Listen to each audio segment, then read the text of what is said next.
Dear students, मैं Rakesh Kumar, assistant professor political science. आज हम बीए पार्ट सेकंड विश्व के प्रमुख संविधानों के अंतर्गत सीनेट की जो शक्तियां हैं, अमेरिका की कांग्रेस का जो दूसरा सदन है सीनेट, उसकी शक्तियों के ऊपर चर्चा करेंगे। पूर्व वीडियो में हमने अमेरिकी व्यवस्थापिका यानी कांग्रेस के बारे में समझने का प्रयास किया, सीनेट के गठन के बारे में चर्चा की, और इस वीडियो में हम सीनेट के बारे में, सीनेट की शक्तियों के बारे में चर्चा करेंगे। मैंने पूर्व वीडियो में आपको बताया था कि सीनेट है वो विश्व का सबसे शक्तिशाली द्वितीय सदन कहलाता है। और ये द्वितीय सदन विश्व का सबसे शक्तिशाली द्वितीय सदन क्यों कहलाता है, इसका हमें पता इसकी शक्तियों का जब हम अध्ययन करेंगे तब चलेगा कि ऐसे कौन से कारण हैं जिसके आधार पर अमेरिका की जो सीनेट है वो विश्व का सबसे शक्तिशाली द्वितीय सदन कहलाता है। इन कारणों का हमें तब ज्ञान प्राप्त होगा जब हम अमेरिका की जो सीनेट है उसकी शक्तियों के ऊपर चर्चा करेंगे या इनका अध्ययन करेंगे। तो देखिए, अमेरिका की जो सीनेट की जो शक्तियां हैं उनका हम बिंदुवार अध्ययन करते हैं। तो पहला अमेरिका की सीनेट की शक्ति है कानून निर्माण संबंधी शक्ति। कानून निर्माण संबंधी शक्ति। देखिए, मैंने आपको बताया था कि अमेरिका के अंदर कानून निर्माण का कार्य है वो कांग्रेस के दोनों सदनों के द्वारा किया जाता है, प्रतिनिधि सभा और सीनेट के द्वारा। साधारण विधेयक, कानून बनाने से संबंधित जो विधेयक है उनको साधारण विधेयक कहा जाता है, और ये साधारण विधेयक अमेरिका की कांग्रेस के किसी भी सदन में प्रस्तावित किए जा सकते हैं। यानी कानून निर्माण संबंधी विधेयकों के ऊपर, जिसे साधारण विधेयक कहा जाता है, कांग्रेस के दोनों सदनों की जो शक्तियां हैं वो बराबर है। प्रतिनिधि सभा की भी शक्तियां उतनी हैं जितनी कांग्रेस की हैं। कानून निर्माण संबंधी विधेयक कांग्रेस के किसी भी सदन में प्रस्तावित किया जा सकता है, और दोनों सदनों के द्वारा पारित होने के बाद वो विधेयक राष्ट्रपति के हस्ताक्षर के बाद कानून बनता है। भारत में कानून निर्माण संबंधी जो शक्तियां हैं उसमें अंतिम तौर पे यदि देखा जाए तो लोकसभा को शक्तियां अधिक प्राप्त होती हैं। वैसे भारत में कानून संबंधी विधेयक किसी भी सदन में प्रस्तावित किया जा सकता है, परंतु यदि दोनों सदनों में गतिरोध की स्थिति पैदा हो जाती है तो भारत में राष्ट्रपति के द्वारा संयुक्त अधिवेशन बुलाया जाता है, और इस संयुक्त अधिवेशन में लोकसभा की सदस्य संख्या राज्यसभा से अधिक होने के कारण सामान्यतः विधेयक उसी रूप में पारित होता है जिस रूप में उसे लोकसभा पारित करना चाहती है। परंतु अमेरिका के अंदर कानून निर्माण संबंधी विधेयक के ऊपर दोनों सदनों का बहुमत आवश्यक है, और यदि दोनों सदनों में कोई विवाद की स्थिति पैदा हो भी जाती है तो ऐसी स्थिति में विधेयक को सम्मेलन समिति के पास भेजा जाता है, और इस सम्मेलन समिति में 3 सदस्य कांग्रेस के होते हैं और 3 सदस्य हैं वो प्रतिनिधि सभा के होते हैं, और ये सम्मेलन समिति दोनों सदनों में समझौता करवाने का प्रयास करती है। चूंकि सीनेट के सदस्य अधिक अनुभवी होते हैं, इसलिए सामान्यतया विधेयक उसी तौर पे पारित होता है जिस तौर पे सीनेट के सदस्य चाहते हैं। तो कानून निर्माण संबंधी शक्तियों का यदि हम अध्ययन करें तो सीनेट है वो कांग्रेस से, प्रतिनिधि सभा से अधिक शक्तिशाली हो जाती है, क्योंकि वहां पे अधिवेशनों में गतिरोध की स्थिति में जो सम्मेलन समिति होती है उसमें सीनेट के जो सदस्य हैं वो अधिक प्रभावशाली होते हैं, अधिक अनुभवी होते हैं, तो सामान्यतः विधेयक उसी रूप में पारित होता है जिस रूप में सीनेट के सदस्य चाहते हैं। तो कानून निर्माण संबंधी शक्ति है वो प्रतिनिधि सभा और सीनेट दोनों को प्राप्त है, और लगभग दोनों सदनों की शक्तियां समान है। और यदि अंतिम तौर पे निष्कर्षतः हम कहें तो कुछ हद तक सीनेट ही प्रतिनिधि सभा से अधिक शक्तिशाली है। अब देखिए, दूसरी जो शक्ति है अमेरिका की अंदर वित्त संबंधी शक्ति, वित्तीय शक्ति। सीनेट की वित्तीय शक्ति का मतलब है धन से संबंधित शक्ति। तो वित्त जो विधेयक होता है, वित्त विधेयक होता है, अमेरिका के अंदर बजट का जो निर्माण होता है वो बजट ब्यूरो के द्वारा किया जाता है। राष्ट्रपति के निर्देशन में बजट ब्यूरो बजट का निर्माण करता है, और जब तक कांग्रेस बजट को पारित नहीं करती तब तक अमेरिकी सरकार 1 रुपया भी खर्च नहीं कर सकती। अब देखिए, भारत के अंदर ये व्यवस्था की गई है कि बजट है वो संसद के द्वारा पारित होने पे ही सरकार के द्वारा पैसा खर्च किया जा सकता है। अमेरिका के अंदर भी यही व्यवस्था है। भारत के अंदर जो वित्तीय अधिकार है वो लोकसभा को अधिक प्राप्त है। संविधान के अंदर, भारत के संविधान के अनुच्छेद 109 के अंदर ये कहा गया है कि जो वित्त विधेयक है वो लोकसभा के अंदर ही प्रस्तावित किया जा सकता है, राष्ट्रपति की पूर्व अनुमति से राज्यसभा में वित्त विधेयक प्रस्तावित नहीं किया जा सकता। ठीक इसी तरह अमेरिका में भी ये कहा गया है कि जो वित्त विधेयक है वो पहले किसमें प्रस्तावित किया जाएगा, पहले अमेरिका में प्रतिनिधि सभा के अंदर। अमेरिका में भी वित्त विधेयक है वो पहले प्रतिनिधि सभा के अंदर ही प्रस्तावित किया जा सकता है, सीनेट के अंदर वहां भी वित्त विधेयक नहीं रखा जा सकता। परंतु भारत में ये कहा गया है कि वित्त विधेयक है वो राज्यसभा केवल वित्त विधेयक के ऊपर अपनी सिफारिशें कर सकती है और उसे 14 दिन के अंदर अंदर विधेयक को लौटाना होता है, अन्यथा 14 दिन के बाद लोकसभा ने जिस रूप में वित्त विधेयक को पारित किया था उसी रूप में विधेयक है वो पारित मान लिया जाता है।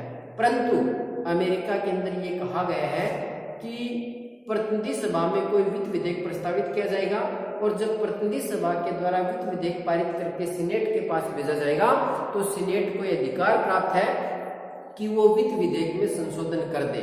और कभी कभी सीनेट वित्त विधेयक में इस तरीके से संशोधन कर देती है कि प्रतिनिधि सभा से बिल्कुल अलग रूप में वो वित्त विधेयक में संशोधन कर देती है।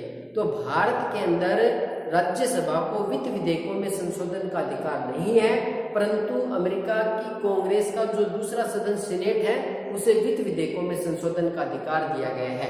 इस कारण भी अमेरिका की जो कांग्रेस का जो दूसरा सदन सीनेट है वो विश्व का शक्तिशाली दूसरा सदन बन जाता है। तो वहां पे वित्तीय अधिकार भी कांग्रेस सीनेट को व्यापक रूप से प्राप्त है। अब हम तीसरी शक्ति है कांग्रेस की कार्यपालिका संबंधी शक्ति। कार्यपालिका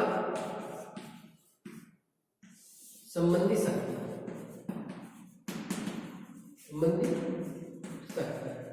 कार्यपालिका संबंधी शक्ति। देखिए, कार्यपालिका की जो शक्तियां हैं वो राष्ट्रपति के पास होती है, मंत्रिमंडल के पास होती है। और अमेरिका के अंदर जो शासन प्रणाली है वो शक्ति पृथक्करण के सिद्धांत पे चलती है। शक्ति पृथक्करण, क्योंकि अमेरिका की जो शासन व्यवस्था है वो अध्यक्षात्मक शासन व्यवस्था है और अध्यक्षात्मक शासन व्यवस्था शक्ति पृथक्करण सिद्धांत के ऊपर कार्य करती है। शक्ति पृथक्करण का मतलब है कि सरकार के तीनों अंग अलग अलग अपनी सीमाओं में रहते हुए, अपने दायरे में रहते हुए अपने कार्य करेंगे, किसी दूसरे के कार्यों में हस्तक्षेप नहीं करेंगे। अमेरिका के अंदर सरकार के 3 अंग हैं। व्यवस्थापिका संबंधी कार्य कांग्रेस के द्वारा किया जाएगा, कार्यपालिका संबंधी कार्य राष्ट्रपति के द्वारा किया जाएगा और न्याय संबंधी कार्य है वो न्यायपालिका के द्वारा किया जाएगा। ये बात अमेरिका के संविधान के अनुच्छेद 1, 2 और 3 क्रम से बात कही गई है। अमेरिकी संविधान के अनुच्छेद 1 का खंड 1 उसमें कहा गया है कि व्यवस्थापन संबंधी शक्तियां कांग्रेस के पास रहेंगी। अमेरिकी संविधान का अनुच्छेद 2 का खंड 1 में कहा गया है कि कार्यपालिका संबंधी शक्तियां राष्ट्रपति में निहित होंगी और अमेरिकी संविधान के अनुच्छेद 3 के खंड 1 में कहा गया है कि व्यवस्थापन संबंधी शक्तियां हैं वो न्यायपालिका या सर्वोच्च न्यायालय के अंदर निहित रहेंगी। तो कहने का मतलब है कि कार्यपालिका संबंधी शक्तियां हैं वो अनुच्छेद 2 के अनुसार राष्ट्रपति के पास है, परंतु फिर भी अमेरिका की सीनेट को भी कार्यपालिका संबंधी शक्तियां कुछ हद तक प्राप्त है। और वो किस तरीके से प्राप्त है कि अमेरिका का राष्ट्रपति जब कोई नियुक्ति करता है, क्या करता है? नियुक्ति 2 तरह की होती है। एक तो पूरे अमेरिका से संबंधित होती है, राष्ट्रीय स्तर की नियुक्ति होती है, और एक नियुक्ति होती है राज्य स्तर की नियुक्ति। प्रत्येक राज्य के अंदर राष्ट्रीय स्तर की नियुक्तियों के अंदर जैसे किसी राजदूत की नियुक्ति करनी है, किसी मंत्रिमंडल के सचिव की नियुक्ति करनी है, सर्वोच्च न्यायालय में किसी न्यायाधीश की नियुक्ति करनी है, तो ये नियुक्तियां राष्ट्रीय स्तर की नियुक्तियां हैं, पूरे अमेरिका से संबंधित है। और कुछ नियुक्तियां हैं वो राज्य के स्तर पे की जाती हैं। अमेरिका में 50 राज्य हैं, वहां पे भी राष्ट्रपति कुछ नियुक्तियां करता है, जैसे जिला न्यायाधीश की नियुक्ति करनी है, राज्य में किसी अन्य वित्तीय मामलों में किसी पदाधिकारी की नियुक्ति करनी है। तो अमेरिका के अंदर ये कहा गया है कि राष्ट्रपति जब कोई नियुक्तियां करेगा तो उसकी जो स्वीकृति है वो उसे सीनेट से लेनी पड़ेगी। और सामान्यतः सीनेट है वो राष्ट्रीय स्तर की नियुक्तियों पे अपनी सहमति प्रदान कर देती है, परंतु जब राष्ट्रपति राज्य स्तर पे कोई नियुक्ति करता है उस समय राष्ट्रपति को इस बात का विशेष ध्यान रखना पड़ता है कि उसकी अनुमति वो सीनेट से ले। जब राष्ट्रपति इस प्रकार से सीनेट से अनुमति नहीं लेता तो कभी कभी राष्ट्रपति के द्वारा की गई नियुक्ति को सीनेट के द्वारा बर्खास्त कर दिया जाता है, रद्द कर दिया जाता है।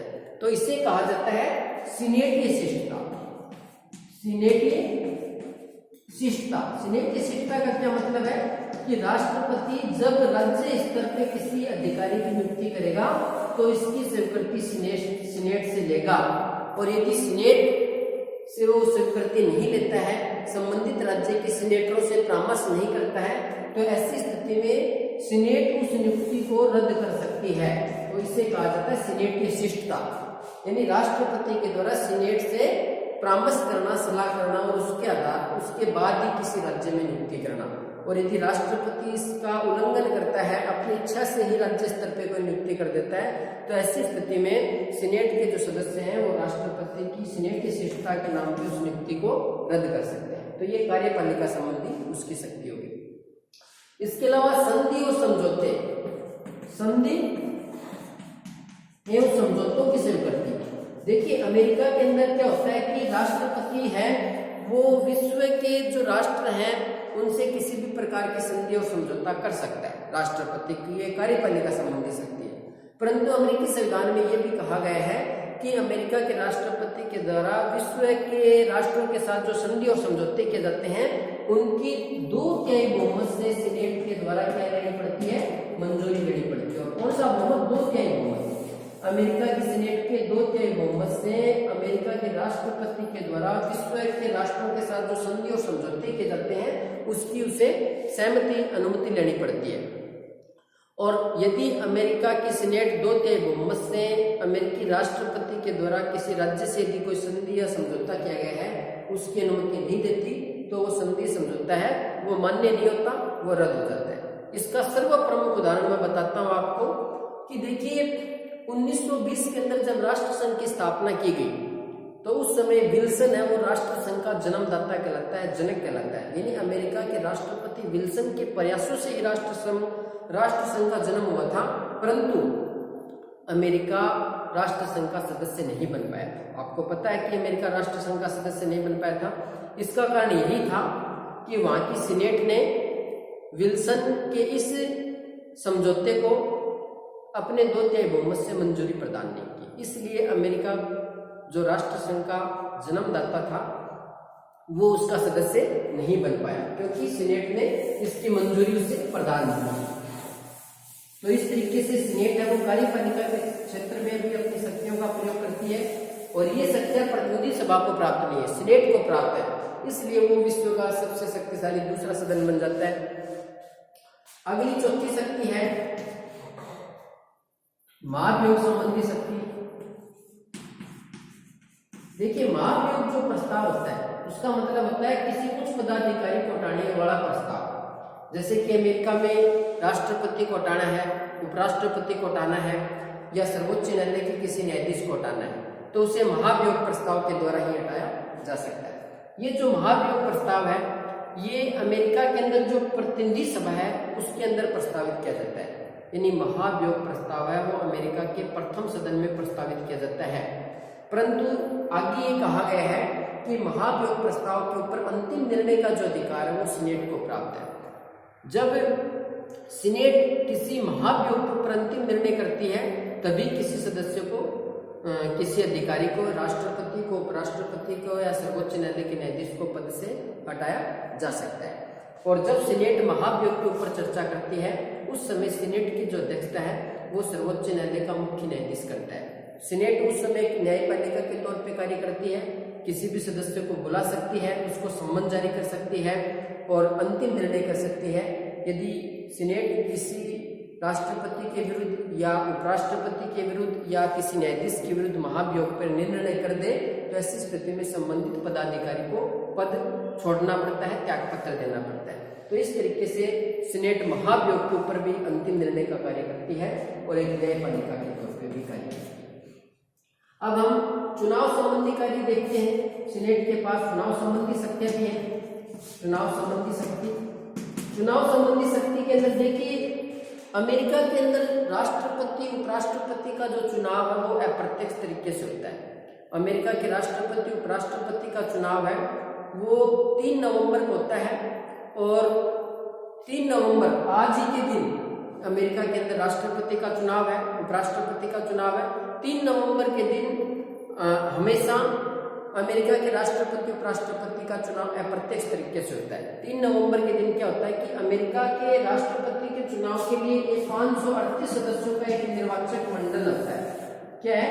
निर्वाचक मंडल, इलेक्टोरल कॉलेज। इसमें 538 सदस्य होते हैं। और 538 सदस्य किस तरीके से होते हैं?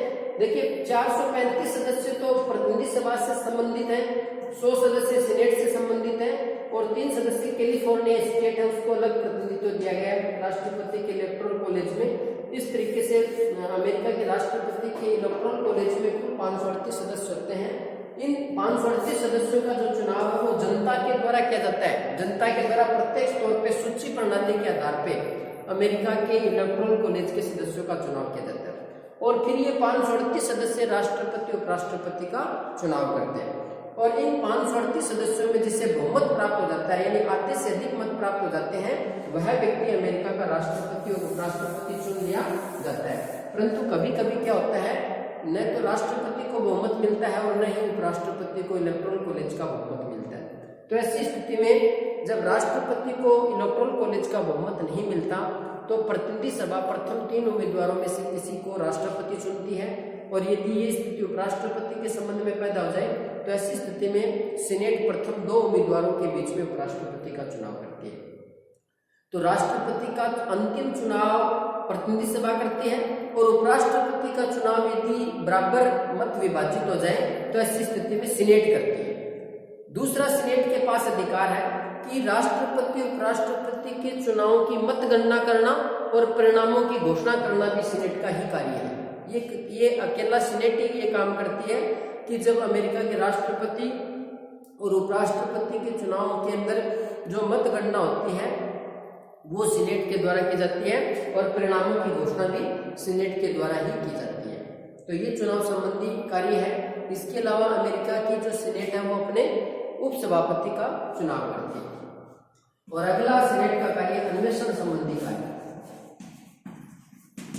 अन्वेषण संबंधी, इसका मतलब है कि सीनेट है उसको जांच से संबंधित कार्य है। सीनेट है वो प्रशासनिक विभागों की और विधायी कार्यों की जांच भी कर सकती है, जांच समिति का गठन कर सकती है। अमेरिका के अंदर जो बड़े बड़े भ्रष्टाचार होते हैं उनका उजागर सीनेट की अन्वेषण संबंधी शक्तियों के आधार पर किया जाता है। जैसे कि 1974 के अंदर अमेरिका के राष्ट्रपति निक्सन का जो वाटरगेट कांड था जिसके आधार पर राष्ट्रपति निक्सन को त्यागपत्र देना पड़ा था, उसकी जांच है वो सीनेट की समिति के द्वारा ही की गई थी। तो अन्वेषण संबंधी शक्तियां भी सीनेट के पास है, जांच पड़ताल से संबंधित शक्तियां भी सीनेट के पास है। तो इस तरीके से विश्व के अंदर जो सीनेट है वो विश्व का सबसे शक्तिशाली द्वितीय सदन कहलाता है। उसके पास बहुत सारे अधिकार है, जैसे कि उसकी सदस्य संख्या है वो 100 है, कम सदस्य संख्या है, इसलिए सदन में अच्छी तरीके से किसी विधेयक के ऊपर चर्चा होती है। सबसे बड़ी बात है कि सीनेट के सदस्यों का जो चुनाव है वो भी प्रत्यक्ष तरीके से होता है। विश्व के किसी भी सदन के दूसरा जो सदन है, व्यवस्थापिका का जो दूसरा सदन होता है, उसका चुनाव अमूमन हर जगह अप्रत्यक्ष तरीके से होता है। परंतु अमेरिका की सीनेट का जो चुनाव है वो प्रत्यक्ष तरीके से होता है। मूल संविधान में अमेरिका में भी ये व्यवस्था की गई थी कि सीनेट के सदस्यों का चुनाव अप्रत्यक्ष तरीके से किया जाएगा और राज्यों की जो विधानसभा थी वो अपने राज्यों से प्रत्येक 2 सदस्यों का चुनाव करके भेजती थी। राज्यसभाएं, प्रत्येक राज्य की विधानसभाएं सीनेट में पहले 2 सदस्यों का चुनाव करके भेजती थी। परंतु जब कुछ राज्यों की सदस्यों में आपस में विवाद इतना बढ़ गया कि वो सीनेट में अपने सदस्य चुनकर नहीं भेज पाई, तो ऐसी स्थिति में अमेरिका में संविधान के अंदर एक संशोधन किया गया था, 17वां संविधान संशोधन 1913। अमेरिका के अंदर 17वां संविधान संशोधन हुआ था 1913 के अंदर। उसके अंदर ये व्यवस्था की गई कि सीनेट के सदस्यों का जो निर्वाचन है वो प्रत्यक्ष होगा। तो मूल संविधान के अंदर अमेरिका की सीनेट के लिए भी अप्रत्यक्ष निर्वाचन की व्यवस्था की गई थी और ये व्यवस्था की गई थी कि सीनेट के सदस्यों का जो चुनाव है वो संबंधित राज्य की विधानसभा के सदस्यों के द्वारा किया जाएगा।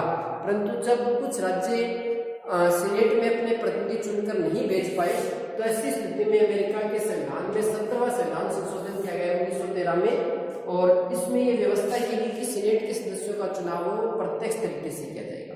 तो अब अमेरिका के दोनों सदन हैं, प्रतिनिधि सभा और सीनेट, दोनों का चुनाव प्रत्यक्ष तरीके से होता है। तो इसलिए अमेरिका का जो दूसरा सदन है सीनेट, वो स्वतः ही अधिक शक्तिशाली हो जाता है। इसकी सदस्य संख्या कम है, सदस्यों का कार्यकाल प्रतिनिधि सभा के सदस्यों से ज्यादा है।